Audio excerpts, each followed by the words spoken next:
Subscribe کیجیے ہمارے channel نور رضا کو اور بیل آئیکن کو پریس کیجیے جس سے آپ کو ہماری نیو ویڈیو کی نوٹیفیکیشن ملتی رہے۔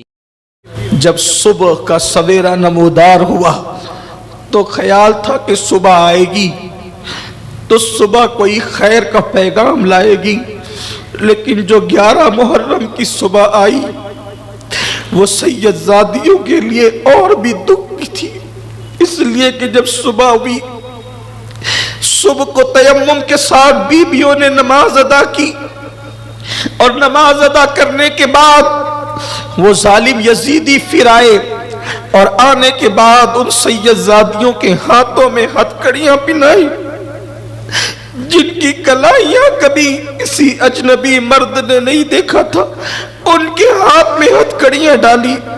امام زین العابدین کئی دن کے بیمار تھے، ان کے ہاتھ میں ہتھکڑیاں، ان کے پیروں میں بیڑیاں، خاردار توق ان کے گلے میں ڈالا، اور پھر ایک ایک رسی سے اور ایک ایک زنجیر سے کئی لوگوں کو باندھا، چھوٹے کے ساتھ بڑے کو، بڑے کے ساتھ چھوٹے کو۔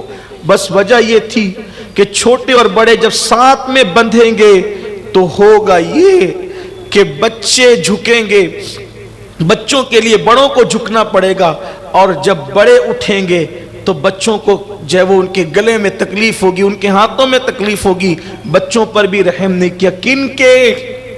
لوگ تو کافروں کے بچوں پر بھی رحم کرتے ہیں۔ آج ٹرین بسوں میں سفر میں کافر کا بچہ روتا ہے، لوگ اس کو بھی چپ کرانے کے لیے کوششیں کرتے ہیں، لیکن یہ نبی کے شہزادے تھے، نبی کی شہزادیاں تھیں، ان کے بچوں کے ساتھ یہ سلوک کیا گیا، یہ حال کیا گیا، یہ کیفیت کی گئی۔ اور امام زین العابدین کے ہاتھ میں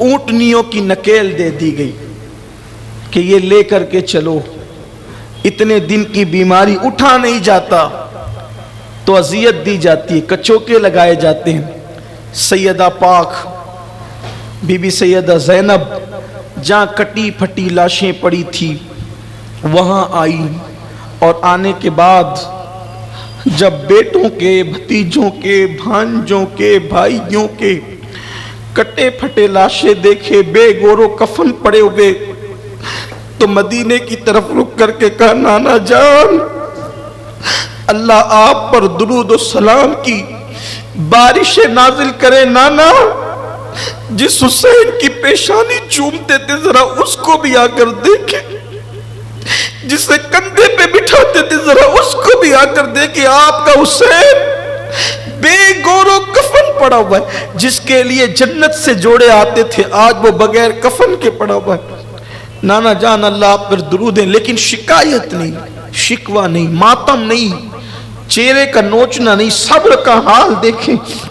امام پاک کی بہن سیدہ زینب پاک بہت روئی، اور آپ نے جب یہ باتیں کہیں اپنے بیگانے سب رو پڑے، اور جب چلنے لگی تو امام عالی مقام کے جسد اقدس سے چمٹنے کی کوشش کی، لیکن ظالموں نے کہا انہیں لے چلو، اور پھر 11 محرم کی صبح کو اہل بیت پاک کی وہ مقدس شہزادیاں اور یتیم بچے کوفہ کے سمت روانہ کر دیے گئے۔ عمر بن سعد ظالم نے جو اس کے مقتولین تھے ان کی جنازہ پڑھی، ان کو دفن کیا عزت کے ساتھ، اور مولا حسین اور ان کے اعوان و انصار کو یوں ہی چھوڑ دیا، یہ کہہ کر کہ انہیں گدھ کھائیں گے، انہیں درندے کھائیں گے، جنگل کے چھوڑ دیا۔ یہ قافلہ جب روانہ ہوا کوفہ کی طرف سب چلے گئے، قریب کا ایک دیہات تھا فرات کے کنارے پر، وہاں کے لوگوں کو خبر ملی، اطلاع ملی کہ ایسا واقعہ ہوا، وہ آئے۔ چونکہ وہ لوگ سب جانتے تھے اہل بیت کو، وہ بھی مسلمان تھے، وہ سب جانتے تھے، پہچانتے تھے، مولا حسین کو بھی پہچانتے تھے، کیونکہ کوفہ میں کافی وقت گزارا تھا۔ مولا علی کے دور خلافت میں امام حسین نے شہزادوں کو بھی جانتے تھے، جس کی پہچان ہوئی اس کی قبر انہوں نے، وہ آئے، انہوں نے نماز جنازہ پڑھی، امام پر ان کی اعوان و انصار پر نماز جنازہ پڑھی، اور نماز جنازہ پڑھ کے جسے پہچانتے تھے اس کی انہوں نے قبر ویسے بنائی۔ حر کے خاندان کے لوگ، حضرت حر کے خاندان کے لوگ وہاں پر آئے تو انہوں نے اپنے علاقے میں لے جا کر جناب حر کی قبر بنائی۔ اسی طرح حضرت حبیب ابن مظاہر صحابی رسول، ان کی شناخت ہوئی تو ان کی قبر الگ بنی۔ باقی کے سارے شہداء کو ایک ساتھ انہوں نے ایک جگہ پہ دفن کر دیا، اور امام علی مقام کی پہچان ہوئی۔ اسی طرح مولا علی اکبر کی پہچان ہوئی، اور امام علی اصغر چونکہ ننھے سے تھے ان کی پہچان ہوئی، تو انہوں نے اس طرح دفن کیا کہ امام علی اصغر کو امام حسین کے سینے پہ رکھا۔ یہ تصور کریں، ایک ہی قبر ہے، اور اس میں تدفین کا ان کا طریقہ یہ تھا کہ علی اصغر کو سینے پہ رکھا اور پائتی میں امام علی اکبر کو رکھا۔ اس طریقے سے ایک ہی قبر وہ جڑ جاتی ہے تینوں کی۔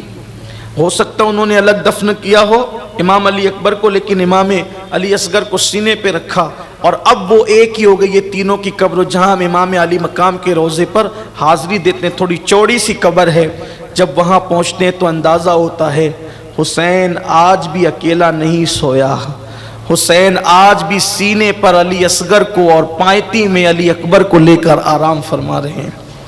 جب وہاں جاتے ہیں، اللہ وہ دین آپ سب کو، ہم سب کو بار بار نصیب کرے کہ آپ دیکھیں امام کا روضہ، جس نے دین کے لیے سب لٹایا۔ دیکھیں، پتہ چلے گا لوگ تو مرنے کے بعد اپنی اولاد کو گود سے محروم کر دیتے، یا گود سے اولاد محروم ہو جاتی ہے، لیکن حسین نے شہادت کے بعد ابھی بھی بیٹے کو گود میں اٹھا رکھا ہے۔ تصور کی دنیا میں دیکھیں تو ابھی بھی، اور علی اکبر کو گویا کہ ابھی بھی انگلی پکڑا رکھا ہے۔ یہ میری عقیدتیں بول رہی ہے، اللہ اکبر۔ پھر کہتے ہیں کہ وہ کٹے ہوئے سر، جب چونکہ 10 کوئی روانہ ہو گئے تھے، تو ادھر یہ ہوا کہ کوفہ پہنچتے پہنچتے کوفہ کا جو صدر دروازہ تھا وہ بند ہو گیا تھا، تو یوں ہوا کہ سروں کو جو ہے لے کر کے وہ بدبخت لوگ، اب وہ نہیں چاہتے تھے کہ رات کی تاریکی میں وہ لے کر کے جائیں، تو انہوں نے یہ کیا کہ ان سروں کو انہوں نے اپنے گھروں میں رکھ لیا کہ ہم دارالعمارت میں ایسے نہیں لے جائیں گے، جب دن نکلے گا تب لے جائیں گے۔ تو یہ ہوا کہ خولی بدبخت پلید، اس کے پاس امام حسین کا سر تھا، اس کی بیوی کا نام نوار تھا، وہ نوار نام کی عورت اہل بیت کی محب تھی۔ یہ رات کو پوچھا 3 دن سے کہاں تھا، کئی دن سے غائب تھا، تو اس نے کہا کہ میں کربلا میں تھا اور تیرے لیے بہت بڑا تحفہ لایا ہوں۔ کہا کیا تحفہ ہے؟ کہا حسین ابن علی کا سر ہے۔ کہا استغفر اللہ، لوگ زیورات لاتے ہیں اور تو حسین ابن علی نواسے رسول کا سر لایا ہے؟ بدبخت، اگر رات کا وقت نہ ہوتا میں ابھی تیرے گھر سے چلی جاتی۔ جو نواسے رسول کا احترام نہ کرے میں اس کے ساتھ زندگی نہیں گزار سکتی۔ یزید کے حامیوں کی تھوڑی سی توجہ چاہتا ہوں، خدا کے لیے فرقہ واریت چھوڑو، تعصب چھوڑو۔ دیکھو 1400 سال کے بعد تم کہاں یزید کی حمایت کرنے لگے؟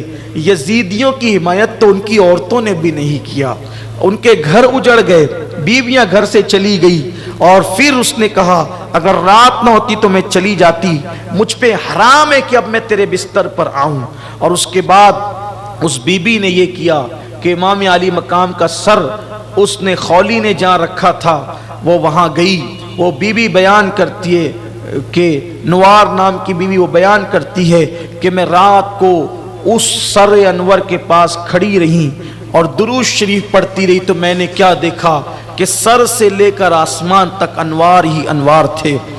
اور وہاں پر پھر وہ بیان کرتی، امام ابو اسحاق اسفرائینی لکھتے ہیں کہ وہ کہتی ہے کہ میں نے دیکھا کہ میرے گھر میں چند بیویاں آئی اور ان سروں کی اس سر کی پیشانی کو بوسہ دینے لگی۔ میں نے پوچھا، اور رو رہی تھی، میں نے پوچھا بیویوں تم کون ہو؟ تو انہوں نے، ایک بیوی نے کہا کہ میں ہاجرہ ہوں، ایک نے کہا میں حوا ہوں، ایک نے کہا میں فاطمہ بنت محمد ہوں، اور وہ سب رو رہی تھی۔ اللہ اکبر. پھر صبح ہوئی تو ان لوگوں نے وہ قافلہ اور یہ قافلہ، سروں کا قافلہ اور یہ قافلہ، پھر انہوں نے کوفہ میں گھمانے کے پلاننگ سے جو ہے وہ کوفہ شہر کے اندر پھر یہ داخل کیا. اور جب وہ کوفہ میں لانے والے تھے تو اعلان کرتے تھے کہ کچھ لوگ باغی ہو گئے تھے، ہم نے انہیں قتل کر دیا، ان کے کٹے ہوئے سر آ رہے ہیں. یہ نہیں کہا حسین ابن علی کا سر آ رہا ہے، یہ کہا کہ باغیوں کا سر آ رہا ہے. ان کے بیوی بچوں کو ہم نے قیدی بنا دیا، اور وہ جو قیدی ہیں اب ان کو بھی لایا جا رہا ہے. تو کوفہ والے اپنی چھتوں پر چڑھ گئے، لوگ انتظار کرنے لگے، اور لوگوں کا ایک مجمع لگ گیا بازار کوفہ میں. اب گویا کہ تماشائی بن کر لوگ کھڑے ہیں، کن باغیوں کا سر آ رہا ہے، کن قیدیوں کو لایا جا رہا ہے. لوگ چھتوں پر چڑھ گئے، انتظار کرنے لگے. جب سر نیزوں پر بلند ہوئے اور نیزوں پر سر چڑھائے گئے تو اللہ اکبر، جب یہ قافلہ چلا تو لوگ دیکھ رہے تھے. کچھ پہچاننے والوں نے پہچانا، کچھ لوگوں نے نہیں پہچانا. جو لوگ پہچان گئے وہ رونے لگے، ماتم کرنے لگے. سیدہ زینب نے کہا، کوفہ والو تم نے میرے بھائی کو خطوط لکھ کر کے بلایا، کوفہ والو تم نے میرے بھائی سے جھوٹی محبت کا اظہار کیا، کوفہ والو تم نے مہمان بنا کر بلایا، تمہاری میزبانی قیامت تک یاد کی جائے گی. آج تمہارا رونا پیٹنا ماتم کرنا یہ تمہیں کبھی نجات نہیں دلائے گا. جاؤ تم قیامت تک روتے پیٹتے ماتم کرتے رہو گے. تم نے بلا کر دھوکہ دیا میرے بھائی کو، اور تم نے اس کے خاندان کے ساتھ یہ کیا کہ پورا گھرانہ کٹ گیا، پورا گھرانہ لٹ گیا. بی بی زینب پاک یوں کہتی تھی، وہ روتے تھے. ایسے میں ایک گھر کے قریب سے گزرے، ایک گھر کے قریب سے گزرے تو چونکہ یہ اونٹوں کی ننگی پیٹھ پر بیٹھے ہوئے تھے، عورتیں چھتوں پر تھی تو اونٹ کی پیٹھ اور چھت کی برابر ہو جاتے تھے. تو ایک عورت نے جب یہ قافلہ دیکھا اور قافلہ دیکھ کر کے کہا کہ کچھ صدقے کی روٹیاں ہیں، تو وہ روٹیاں اس طرف پھینکا. بچے بھوکے تھے، شہزادگان بھوکے تھے. میں پھر کہتا ہوں تقریر کی رو میں بار بار بچے کہہ دیتا ہوں یا کہہ رہا ہوں. اللہ کی بارگاہ میں معافی کا طلبگار ہوں، کوئی گناہ کی بات نہیں ہے، لیکن ہمارا عشق اجازت نہیں دیتا. شہزادگان شہزادیاں بھوکے تھے. جب وہ صدقے کی روٹیاں کھجور پانی پھینکتے تو اس وقت سیدہ سکینہ نے کہا، پھپھی امی کئی دن کی بھوک ہے، کیا اس وقت ہم کھا سکتے ہیں؟ کہا نہیں بیٹا، آل محمد پہ صدقہ حرام ہے، ہم صدقہ نہیں کھاتے. ایسے میں جو خاتون روٹیاں پھینک رہی تھی اس طرف بی بی سیدہ زینب نے چونکہ اپنا چہرہ بالوں سے چھپا رکھا تھا، کہنے لگی یہ کیا ہے؟ تو کہا کہ یہ صدقہ ہے، اس لیے کہ میں میرے مولا حسین کی طرف سے روزانہ صدقہ نکالتی ہوں تاکہ ان کی عمر میں اضافہ ہو، اور میری تمنا ہے، بہت طویل دن ہو گئے میں نے نہ حسین کو دیکھا نہ زینب کو دیکھا، نہ میں نے حسین کو دیکھا نہ زینب کو دیکھا. کہتے ہیں کہ قیدیوں کی دعا مسافروں کی دعا رد نہیں ہوتی. اے ننھی سی بچی دعا کر، یہ میرے حسین کا صدقہ کھا کر دعا کر کہ جلدی سے مجھے حسین کی زیارت ہو اور میری بی بی سیدہ زینب کی زیارت ہو. یہ سن کر سیدہ زینب زار زار رو پڑی اور فرمایا کہ وہ جو آگے سر جا رہا ہے وہ تیرے حسین کا سر ہے، اور جس کو تو دیکھ رہی ہے حالت اسیری میں یہ زینب ہے. اس کی چیخ نکل گئی، وہ بے ہوش ہو گئی. بازاروں میں کئی دن تک قافلے کو پھرایا گیا، اور اس کے بعد جب دارالامارت کوفہ کے اندر یہ لائے گئے، سیدہ زینب جب گورنر ہاؤس میں آئی تو آپ نے کپڑے بدل لیے. سیدہ زینب نے کپڑے تبدیل کر لیے اور میلے کپڑے، بالکل میلے کپڑے پہن لیے. سیدہ زینب پاک نے کسی طرح سے خدا جانے جو طریقہ ہو مورخین نے لکھا ہے، اور پھر اس کے بعد نبی کی شہزادیوں کو، نبی کے گھر کے بچوں کو ہاتھ میں ہتکڑیاں اور پیر میں بیڑیاں ڈال کر کھڑا کیا گیا. جن کی امی کی تعظیم کے لیے مصطفیٰ جان رحمت اٹھ کر کھڑے ہوتے تھے، آج ان کی بیٹیاں کوفہ کے دارالعمارت کے اندر کھڑی ہوئی ہے. نہ سر پر چادریں ہیں.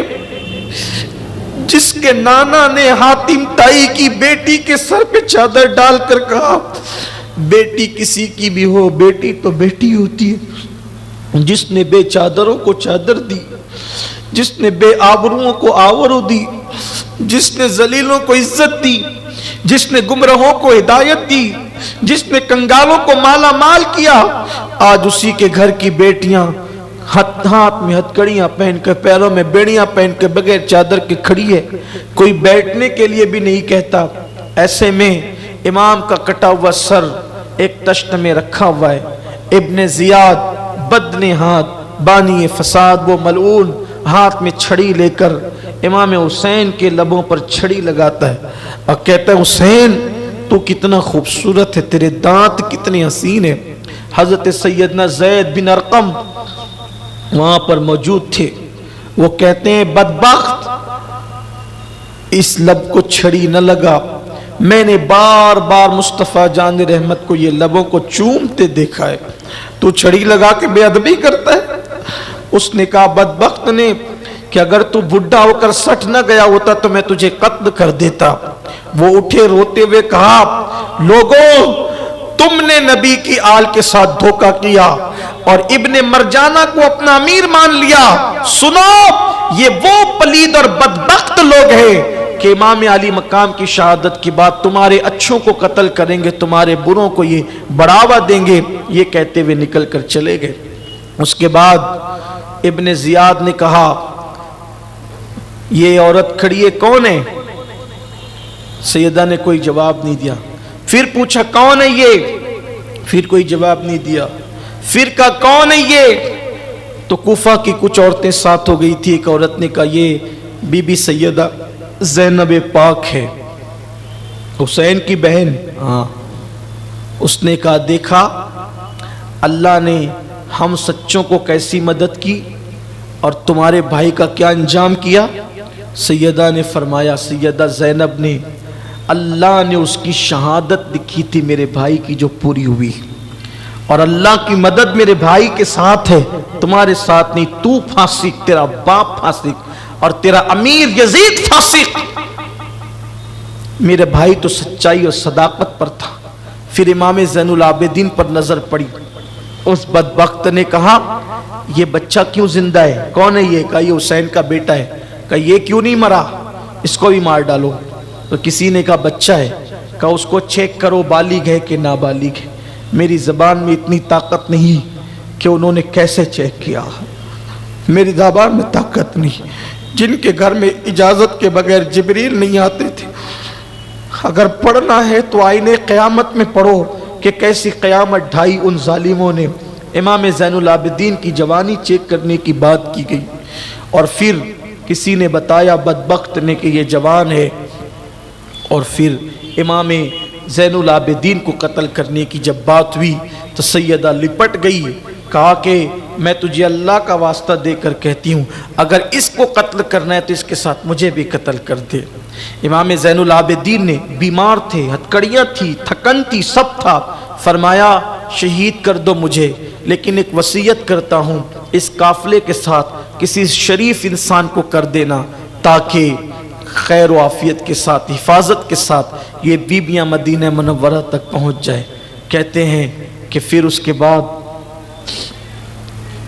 کچھ دن تک کوفہ کے قید خانے میں ان کو رکھا گیا.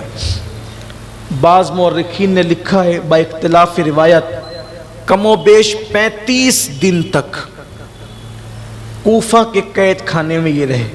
آپ یہ نہیں سمجھے 3 دن کا کربلا، نہیں، 3 دن کا کربلا. یہ مشکلیں ہیں، یہ مصیبتیں اٹھائی ان لوگوں. یہ جو ہے نا کہ کربلا کے بعد لبوں پہ مسکراہٹ نہیں آئی. کیوں نہیں آئی؟ کوئی چھوٹا موٹا واقعہ نہیں تھا. 35 دن تک کوفہ کے دارالعمارت میں قید رہے. پھر یزید پلید کا خط آیا کہ ان کو یہاں بھیج دو. یہاں بھیج دو، یہاں روانہ کر دو۔ اب وہ 5000 سپاہ کے ساتھ، سپاہیوں کے ساتھ، اب یہ معاذ اللہ جنہیں وہ قیدی کہہ رہے تھے، اس قافلے کو کوفہ سے ملک شام دمشق، جسے دمشق بھی کہتے ہیں، دمشق روانہ کیا گیا۔ جب دمشق وہ قافلہ چلا تو وہی نیزے پہ سر تھے۔ کم و بیش انہوں نے اتنے مقام پر پڑاؤ کیا اور ہر شہر جو بڑا شہر پڑتا تھا وہاں جو وہ گھمایا کہ دیکھو جس نے یزید کے ساتھ بغاوت کی اس کا انجام یہ ہوا، اس لیے جو بھی یزید کے ساتھ بغاوت کرے گا اس کا انجام یہ ہوگا۔ وہ سر لے کر کے گھومتے رہتے اور آگے بڑھتے رہتے۔ روایتوں میں آتا ہے کہ جب وہ سر لے کر کے چلے تو وہاں پر ان کو پڑاؤ کرنا تھا، ان کو ایک گرجا ملا۔ اس گرجے کو میں نے دیکھا ہے، میں جب ملک شام گیا 2005 میں تو میں نے اس گرجے کو دیکھا۔ وہ گرجا ملا، پتھر کا، ابھی بھی پتھر کا وہ بنا ہوا ہے، گرجا ان کو ملا۔ وہ گرجا کے پاس رکے اور وہاں انہوں نے پڑاؤ کیا۔ گرجا کا راہب کبھی باہر نہیں آتا تھا گرجا سے، اس کو کچھ محسوس ہوا، وہ گرجا سے باہر آیا اور گرجا سے باہر آنے کے بعد اس نے کہا یہ کس کا سر ہے؟ تو کہا یہ ہمارے نبی کے نواسے کا سر ہے۔ یہ کون لوگ ہیں؟ کہا یہ سیدانیہ ہیں۔ تو اس نے کہا تم کون لوگ ہو؟ کہا کہ انہوں نے بغاوت کی، معاذ اللہ ہم نے قتل کر دیا۔ کہا کہ کیسے لوگ ہو تم نے اپنے نبی کے بیٹے کا سر قلم کر دیا اور ان کو ان کی گھر والوں کو یہ انجام کیا تم نے؟ پھر اس راہب نے کہا دیکھو میری پوری زندگی کی کمائی 10,000 درہم ہے، پوری زندگی میں نے اتنا کمایا، یہ سب تمہیں دیتا ہوں، ایک رات کے لیے یہ سر مجھے دے دو، ایک رات کے لیے یہ سر مجھے دے دو اور ان سیدانیوں کی مجھے خدمت کا موقع دے دو۔ انہیں تو پیسے چاہیے تھے، 10,000 مل رہے تھے، 10,000 لے لیے، سر دے دیا۔ وہ راہب پوری رات اس سر کے سامنے کھڑا رہا، زلفیں صاف کی، گرد و غبار صاف کیا۔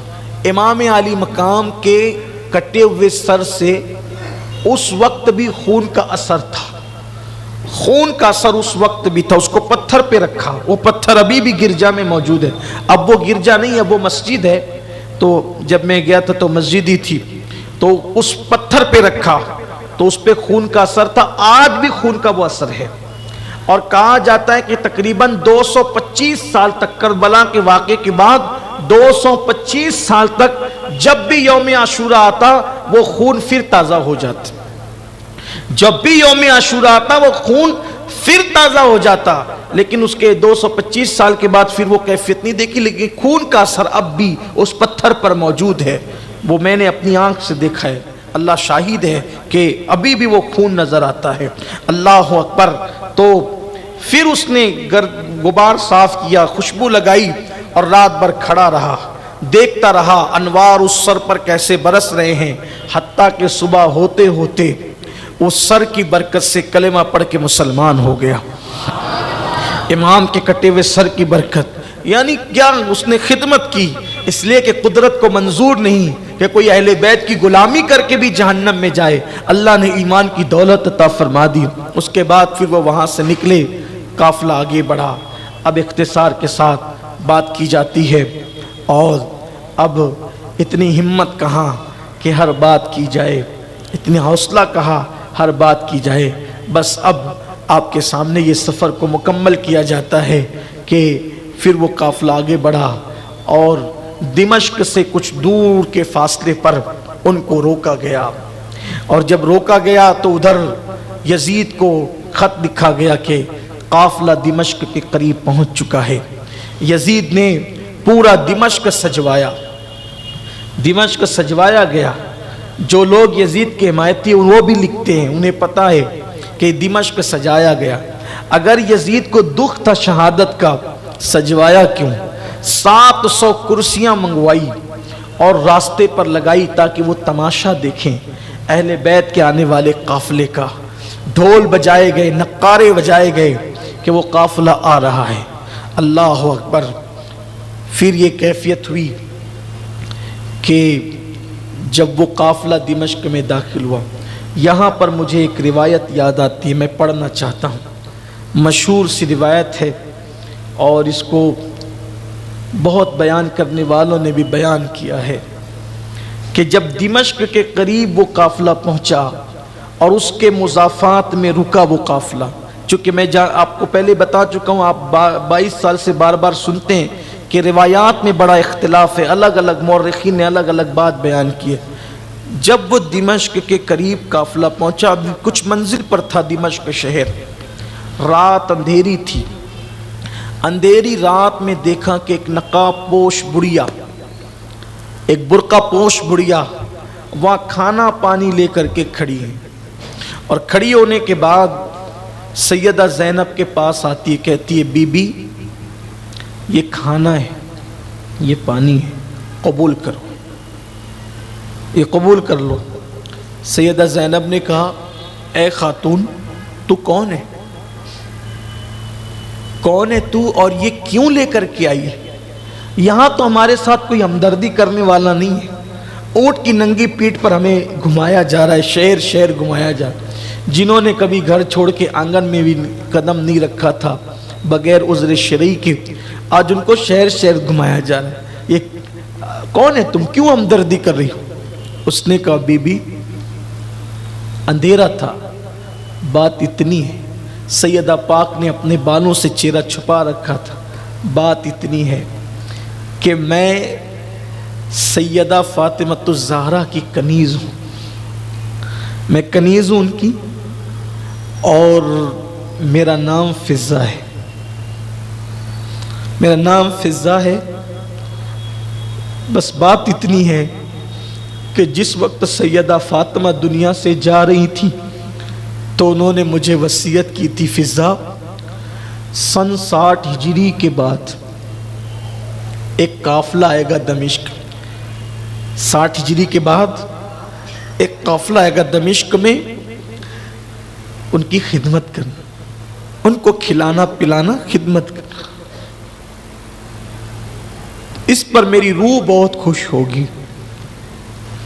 بی بی چونکہ فاطمہ میری شہزادی ہے، میں ان کی کنیز ہوں، لیکن میں نے زندگی کا بڑا حصہ ان کی غلامی میں گزارا، جب ان کا وصال ہو گیا پھر حالات ایسے بنے کہ میں نے مدینے میں رہنا مناسب نہیں سمجھا، تو پھر میں مدینے چھوڑ کر دمشق آ گئی ہوں، اور اب اتنی بوڑھی ہو گئی ہوں کہ میں دوبارہ مدینے جانے کی ہمت نہیں کرتی۔ اب بس ایک تمنا ہے میری، ایک تمنا ہے کہ جب میں مدینے سے نکلی تھی بی بی زہرا پاک کی وصال کے بعد، تو میری گود میں ایک بچی بی بی کی پرورش پاتی تھی، اس کا نام زینب تھا، اور وہ میری بی بی کی بڑی ہمشبی اور ہمشکل تھی۔ چونکہ بی بی نے کہا کہ اس قافلے کی خدمت کرنا، تو ہر رات سن 60 ہجری جیسی لگی، ہر رات میں کھانا پانی لے کر آتی ہوں، شام سے کھڑی ہوتی ہوں، صبح تک رہتی ہوں، قافلہ نہیں آتا چلی جاتی ہوں، پھر دوسرے دن آتی ہوں، پھر قافلہ نہیں آتا چلی جاتی ہوں۔ آج تم ملے مراد پوری ہوئی، اب یہ خدمت قبول کرو اور ایک دعا کر دو، کیونکہ میری بی بی نے تمہارے لیے خدمت کے لیے کہا تم معمولی لوگ تو نہیں ہو، تو دعا کر دو بس کہ مرنے سے پہلے ایک بار میں زینب کو دیکھ لوں اور حسین کو دیکھ لوں، کیونکہ یہ دونوں میری گود میں پلے ہیں، ایک بار دیکھنا چاہتا، دعا کر دو بی بی، بس اتنا سننا تھا۔ زینب پھوٹ پھوٹ کے رونے لگی، اور روتے روتے جب سسکیاں بلند ہونے لگی تو فضہ نے پوچھا بی بی کیا بات ہے کہ میں زینب کا ذکر کرتی ہوں اور حسین کا ذکر کرتی ہوں تو تیرے جذبات بے قابو ہو جاتے ہیں، کیا نسبت ہے تجھے زینب سے، کیا نسبت ہے تجھے حسین سے؟ تو سیدہ نے کہا وہ جو کٹا ہوا سر ہے وہی حسین کا سر ہے، اور یہ جو ہاتھ میں ہتھکڑیاں پیر میں بیڑیاں ہیں یہی زینب ہے۔ اللہ اکبر۔ پوچھا بی بی یہ حال کیسے ہوا؟ سیدہ پاک نے کچھ باتیں بتائی اور پھر فضہ ساتھ ہو گئی، سیدہ فضہ ساتھ ہو گئی۔ پھر یہ قافلہ دمشق میں صبح کے وقت داخل ہوا اور داخل ہونے کے بعد پھر دمشق میں پھرایا گیا۔ ایک صحابی رضی اللہ تعالی عنہ وہاں پر حضرت سہیل رضی اللہ تعالی عنہ، سہیل ابن سعد تجارت کے لیے ملک شام آئے تھے مدینہ منورہ سے۔ جب دیکھا کہ دمشق سج رہا ہے، ڈھول بج رہے ہیں، اعلان ہو رہے ہیں، تو پوچھا یہ خوشی کا موقع کیا ہے یہاں؟ تو بتایا گیا کہ حسین کو قتل کر دیا گیا، کٹے ہوئے سر اور ان کے اہل بیت کا قافلہ آ رہا ہے۔ تو آپ نے پوچھا کہ کس دروازے سے وہ داخل ہوں گے؟ تو کہا کہ بابو سعد سے وہ داخل ہوں گے۔ تو آپ نے کوشش کر کے وہاں پر جگہ بنائی اور اس کے بعد جب کٹے ہوئے سروں کو دیکھا اور بیویوں کو قیدی کی حالت میں دیکھا، رو پڑے، برداشت نہ کر سکے، ہمت نہیں تھی کہ جا کر کے کچھ بات کرتے۔ سب سے چھوٹی عمر سیدہ سکینہ کی تھی۔ سکینہ کے پاس جا کے بی بی کوئی مدد کر سکتا ہوں؟ تو حضرت سہیل سے انہوں نے کہا کہ آپ کون ہیں؟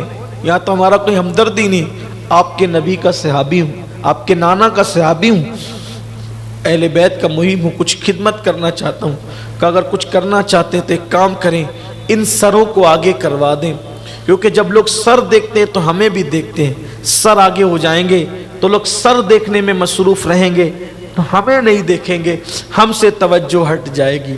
پھر اس کے بعد اب ذرا دل تھام کر بس اتنی بات سن کر احساس کریں، بس ایک پیغام، نمازوں کو چھوڑنے سے پہلے داستان کربلا یاد کرنا، داڑیاں مڈا کر گٹروں میں پھینکنے سے پہلے داستان کربلا یاد کرنا، گناہ کرنے سے پہلے، زنا کے اڈوں پہ جانے سے پہلے داستان کربلا یاد کرنا، ہاتھوں میں موبائل فون لے کر زنا کے مناظر دیکھنے سے پہلے داستان کربلا یاد کرنا، حرام کھانے سے پہلے داستان کربلا یاد کرنا کہ کس قدر دین کو بچانے کے لیے، اقدار اسلام کو بچانے کے لیے قربانیاں دی ہے خاندان نبوت نے۔ پھر اتنا خیال کرنا کہ ہم عاشق کہلا کر ان کے مشن کو کیسے پامال کر رہے ہیں۔